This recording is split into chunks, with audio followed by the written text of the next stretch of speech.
કહેતો તું અરે પણ એ છોડી દે ને છોડ દે અરે બધા છોડ દો આગળ જતા રહો એને ઉભી રહ્યા દે બધા આગળ જતા રહો ચલો છોડો એને ઉભી રહ્યા દે એ એના પગમાં પડ એ તન કહું છું એને પગમાં પડ છોડી દે આ છોડીને માં જે અમારી ભૂલ થયો માં અમે અરે એના પગમાં પડ એને છોડ દે એને મટી ગયું છોડી દો છોડ દે જે ભૂલ થઈ હોય માં છોડી જો અમે તમને પૂછ્યું માં અરે મૂર્ખા માણસો તમને કહું છું એને મૂકી દો એને કઈ નહીં થાય હું મેલડી છું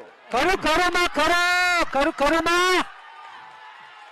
ધન છે માં તારા તેજ ને ધન છે માં પેલો પગે પડ્યો પગે લાગ્યો હા માં જવાબદારી લઈ લે પગે પડીને કહી દે કે માં ખોડિયાર ઘરે જઈને પેલો તારો દીવો કરું છું ને કશું થાય નહીં ને એવા આશીર્વાદ તું આલજે એ માં ખોડિયાર તમારો પેલો દીવો થાય છે અમારા ઘરમાં કશું થવું ન જોઈએ હવે માં તમે શાંત થઈ જાવ એમ કે તમે શાંત થઈ જાવ હર હર હર હર અરે રાજા મેરડી રાજા એવું નથી આ પાવાગઢમાં છેલ્લા દર્શન થાય ને મહારાજ એવું કે મંદિર બંધ કરવાનું છે તો કદાચ મંદિરમાં પાછી જતી થોડું ગઈ ના જવું મેલડી સ્વા કળિયુગમાં એટલા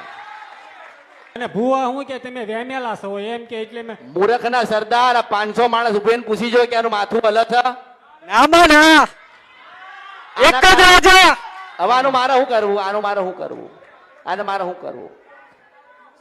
દવા કરી ભૂલી જ જવાનું છે માં 1 રૂપિયો લીધો નહીં શ્રીફળ લીધું નહીં ચુંદડી લીધો નહીં તમારી કારણ દયા ખાઈને કઈક આશીર્વાદ કૃપા આલીને દેવનું ભલું કર્યું તો હવે દેવની સેવા કોણ કરશે એ કરશે કે હું કરું માફી કોણ માગે એ માગે કે હું માગું મારે માગવાની હોય તો પ્રશ્ન છે ને થાય અરે આમાં આ એક આટલી વસ્તુ ગોતવામાં છે ને લોકોના 25 વર્ષ ગતારી આભાર 25 મિનિટ 25 વર્ષ જતા રહ્યા નહીં પણ 25 વર્ષ થઈ ગયા તો હું તને એમ કહું છું કે મેં તારા પર કોઈ કૃપા નહીં કરી આશીર્વાદ નથી આલ્યા મેં તારું હારું નહીં કર્યું મેં તને તારી માં ગોતીને આલીશ કરું માં ખરું આ કળિયુગમાં મારું એટલું જ કામ છે કે જે ખોવાઈ ગયેલું છે ને એને ગોતી આલું જેનાથી જુદા પડ્યા છો ને એનો મેળાપ કરી આપું હવે તું સેવા ના કરે તું ના માને તું સમયસર દીવા ના કરે મારો કે અત્યારે બધા ધૂણતા હતા તો ચારે બાજુ ફાંફા મારતો હતો ને હવે હવારમાં વેલા 5 વાગે ને હાજે 8 વાગે ના દીવા થયેલા હોવા જોઈએ તાર ઘરે આટા મારવા આવી 25 વર્ષથી ફરક કે નહીં ફઈ ધૂણતી હતી દાદા ધૂણતા હતા દાદી ધૂણતી હતી બાપા ધૂણતા હતા 3 કાકા ધૂણ 2 ભાઈઓ ધૂણ ઘરની વહુ ધૂણ છેલ્લે દીકરી પર આવ્યું એટલે હવે માનો કે દવા થઈ ગઈ એટલે પેટમાં મટી ગયું બધું ખાય ને પણ એવું ભૂલી ગયા કે આપણે મટાડી તું કોને